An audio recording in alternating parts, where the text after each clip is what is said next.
Hello friends, Deepavali ಅಂದ್ರೇ ರಂಗೋಲಿ, ದೀಪಗಳ ಅಲಂಕಾರ, ಸ್ವೀಟ್ಸ್ ಮತ್ತು ಪಟಾಕಿ ಇದಿಷ್ಟು ಈ ವ್ಲಾಗಲ್ಲಿ ತೋರಿಸ್ತಾ ಇದ್ದೀನಿ. ನಾನು ನನ್ನ ಕೈಲಾದಷ್ಟು ಸಿಂಪಲ್ಲಾಗಿ ರೆಡಿ ಮಾಡಿದ್ದೀನಿ. ಇನ್ನು ಇದಕ್ಕೂ ಮುಂಚೆ ಒಂದು ಒಳ್ಳೆ ಪ್ಲೇಸ್ಗೆ ಕರ್ಕೊಂಡು ಹೋಗ್ತೀನಿ ನಿಮ್ಮನ್ನೆಲ್ಲ. ಬನ್ನಿ.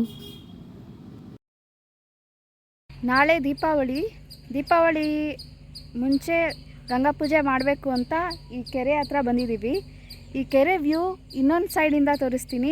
ತುಂಬ ಚೆನ್ನಾಗಿದೆ. ಅಲ್ಲಿ ಗಂಗೆ ಪೂಜೆ ಮಾಡಬೇಕು.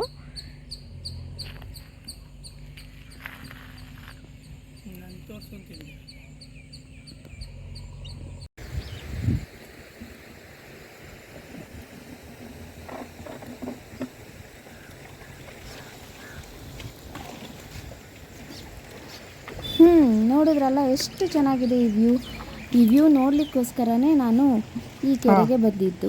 ಗಂಗಾ ಪೂಜೆ ಇಸ್ ಆಪ್ಷನಲ್. ನಾನು ಈ ಕೆರೆ ಹತ್ರ ಬಂದಿರೋದು ಮೊದಲನೇ ಬಾರಿಗೆ, ಹಾಗಾಗಿ ಸಣ್ಣದೊಂದು ಪೂಜೆ ಮಾಡ್ತಿದ್ದೇನೆ. ಬರ್ತಾ ಅರಿಶಿನ, ಕುಂಕುಮ ಈ ರೀತಿ ಸಣ್ಣ ಪುಟ್ಟ ಪೂಜೆ ಸಾಮಾನುಗಳನ್ನ ತಂದು ಆ ನೀರಿಗೆ ಅರ್ಪಿಸಿ ಗಂಗೆ ಪೂಜೆ ಮಾಡ್ತಾಯಿದ್ದೇನೆ. ಹಾಗೆ ಈ ಕೆರೆಯ ಕಟ್ಟೆ ಹೊಡೆದು ರೋಡ್ ಮೇಲೆಲ್ಲ ನೀರು ಬರ್ತಾಯಿತ್ತು. ನೋಡೋಕ್ಕೆ ಚೆನ್ನಾಗಿದ್ರು ಕೂಡ ಹತ್ರ ಹೋಗಲಿಕ್ಕೆ ಭಯ ಆಗ್ತಾಯಿತ್ತು, ಯಾಕಂದರೆ ತುಂಬ ಜಾರ್ತಾಯಿತ್ತು. ನೇಚರ್ ಅಂದರೆ ಯಾರಿಗೂ ಇಷ್ಟ ಇಲ್ಲ ಹೇಳಿ. ಇಲ್ಲೊಂದು ಬ್ಯೂಟಿಫುಲ್ ವ್ಯೂ ಇರೋ ಕೆರೆ ಇದೆ ಅಂತ ಗೊತ್ತಾಗ್ತಾ ಇದ್ದಾಗೆ ಮನೇಲಿ ಹೋಗೋಣ ಅಂತ ಹಠ ಮಾಡಿ ಕರ್ಕೊಂಡು ಬಂದೆ. ಬರೋವಾಗ ಎಲ್ಲರೂ ಪೂಜೆ ಮಾಡಿಕೊಂಡು ಬಾ ಅಂತ ಹೇಳಿದ್ರು. ಹಾಗಾಗಿ ಪೂಜೆ ಮಾಡಿಕೊಂಡು ವಾಪಸ್ಸು ಮನೆ ಸೇರಿದ್ವಿ. ಹಬ್ಬದ ಹಿಂದಿನ ದಿನ ಆಗಿರೋದ್ರಿಂದ ಅಂಥ ಏನು ಕೆಲಸ ಇರಲಿಲ್ಲ ಮನೆಯಲ್ಲಿ. ಸೊ ನಾವು ಈ ಕೆರೆಗೆ ವಿಸಿಟ್ ಕೊಟ್ಟು ಮನೆಗೆ ವಾಪಸ್ ಆದ್ವಿ. ಇದು ಹಬ್ಬದ ಮೊದಲನೇ ದಿನ ಬಂದು ನಮ್ಮ ಚೆಂಡು ಹೂವಿನ ತೋಟಕ್ಕೆ ಹೋಗಿ ಅಲ್ಲಿರೋ ಚೆಂಡು ಹೂವನ್ನ ಕಿತ್ತು ಮಂಡಿಗೆ ಸಾಗಿಸ್ತಾ ಇದ್ರು. ಅದರಲ್ಲಿ ನಾನು ಕೂಡ ಸ್ವಲ್ಪ ಚೆಂಡು ಹೂವನ್ನ ಮನೆ ಅಲಂಕಾರಕ್ಕೋಸ್ಕರ ತಗೊಂಡು ಬಂದು ದೀಪಗಳ ಅಲಂಕಾರಕ್ಕೆ ನಾನು ಅದನ್ನು ಯೂಸ್ ಮಾಡ್ಕೊಂಡಿದ್ದೀನಿ.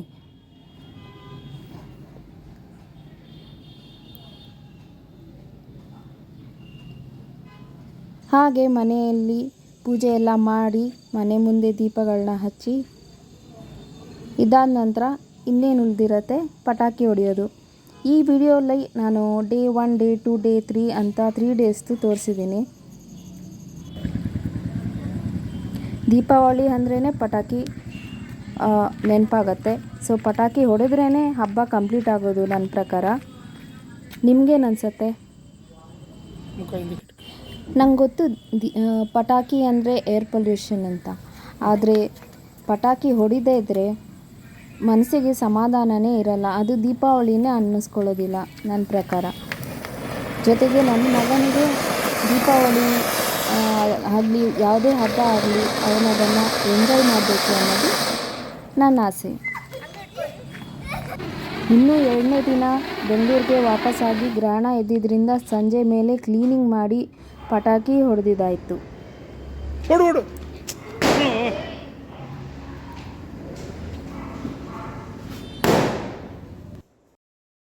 ಇನ್ನು 3ನೇ ದಿನಕ್ಕೆ ಬಂದರೆ ದಸರಾ ಟೈಮಲ್ಲಿ ಆಯುಧ ಪೂಜೆ ಬೆಂಗಳೂರಲ್ಲಿ ಮಾಡಿಲ್ಲದೆ ಇರೋದ್ರಿಂದ ಇಲ್ಲಿ ಮಾಡಬೇಕಾಯ್ತು. ಒಂದು ಬೈಕ್ ಇಲ್ಲೇ ಉಳ್ಕೊಂಡಿತ್ತು, ಸೊ ಅದಕ್ಕೂ ಕೂಡ ಪೂಜೆ ಮಾಡಬೇಕಾಯ್ತು. ನಮ್ಮಮ್ಮ ಅಪ್ಪ ಕೂಡ ಬಂದು ನಮ್ಮನ್ನು ಜಾಯ್ನ್ ಆದರು. ಬರ್ತಾ ಸ್ವೀಟ್ಸ್ ತಿಂಡಿ ತಿನಿಸುಗಳನ್ನ ತಂದುಕೊಟ್ರು. ಯಾವುದೇ ಹಬ್ಬ ಆಗಲಿ ದೇವಸ್ಥಾನಕ್ಕೆ ಹೋಗಬೇಕು ಅನ್ನೋದು ನನ್ನ ಅನಿಸಿಕೆ. ಅದಕ್ಕೆ ಎಲ್ಲರೂ ರೆಡಿಯಾಗಿ ದೇವಸ್ಥಾನಕ್ಕೆ ಹೊರಟ್ವಿ. ಹಬ್ಬಕ್ಕೆ ನಾನೇನು ಸ್ಪೆಷಲ್ ಮಾಡಿದ್ದೆ ಅಂತ ಅಂದರೆ ದಿಢೀರ್ ಪಾಯಸ ಮಾಡಿದ್ದೆ. ಅದು ಕೂಡ ಮುಂದೆ ತೋರಿಸ್ತೀನಿ. ತುಂಬ ಟೇಸ್ಟಿ ಮತ್ತು ಯಮ್ಮಿ ಆಗಿತ್ತು. ಹೇಗೆ ಮಾಡಿದೆ ಅಂತ ಆಮೇಲೆ ಇದೇ ವಿಡಿಯೋಲಿ ತೋರಿಸ್ತೀನಿ. ದೇವಸ್ಥಾನದಲ್ಲಿ ತುಂಬ ಜನ ಇರ್ತಾರೆ ಅಂತ ಅಂದ್ಕೊಂಡ್ವಿ, ಆದರೆ ಕ್ರೌಡ್ ಎಷ್ಟು ಕಡಿಮೆ ಇತ್ತು ಅಂತ ಅಂದರೆ ದರ್ಶನವೂ ತುಂಬ ಚೆನ್ನಾಗಿ ಆಯಿತು.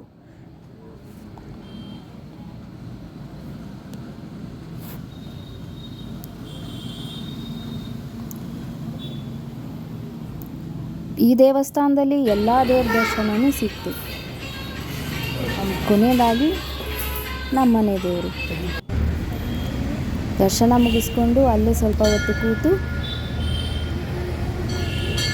ಮನೆಗೆ ಹೊರಟ್ವಿ.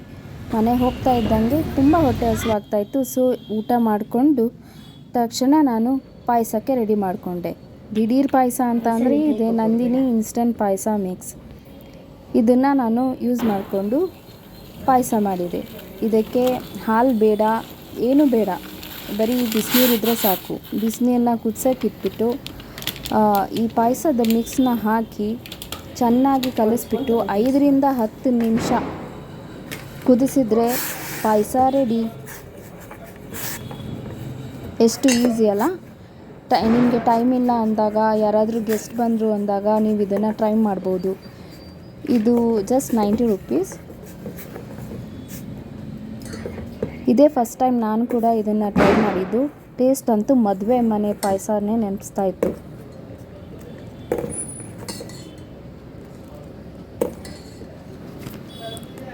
ಈಗ ಇದನ್ನು ಟೇಸ್ಟ್ ಮಾಡೋ ಟೈಮ್.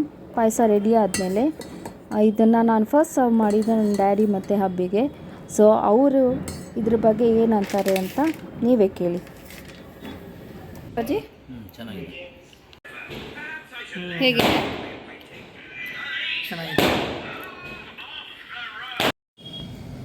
ಪಾಯಸ ಎಲ್ಲ ತಿಂದು ನನ್ನ ಪೇರೆಂಟ್ಸ್ ಹೊರಟ್ರು. ಇದಾದಮೇಲೆ ಇನ್ನೇನಿದೆ, ಪಟಾಕಿ ಹೊಡೆಯೋದು ಬಾಕಿ ಅಷ್ಟೇ. ನಾನಂತೂ ಡಿಫ್ರೆಂಟ್ ಡ್ಯಾನಿ ಥರ ಇರೋ ಪಟಾಕಿನ ಥರ್ಡ್ ಡೇಗೆ ಅಂತ ಯಾವಾಗಲೂ ಇಟ್ಟಿರ್ತೀನಿ.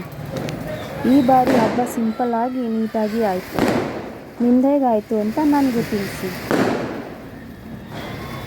ಹಾಗೆ ನೀವೆಲ್ಲ ಸೇಫಾಗಿ ಪಟಾಕಿ ಹೊಡೆದಿದ್ದೀರಾ ಅಂತ ನಾನು ಅಂದ್ಕೊಳ್ತೀನಿ.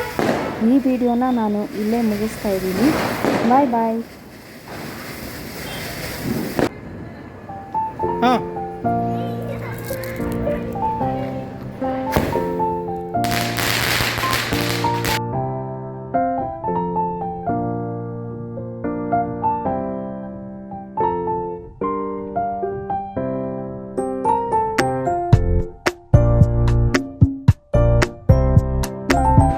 ರೆಡಿ ಭೂಮಿಕಾ ಕಡೆ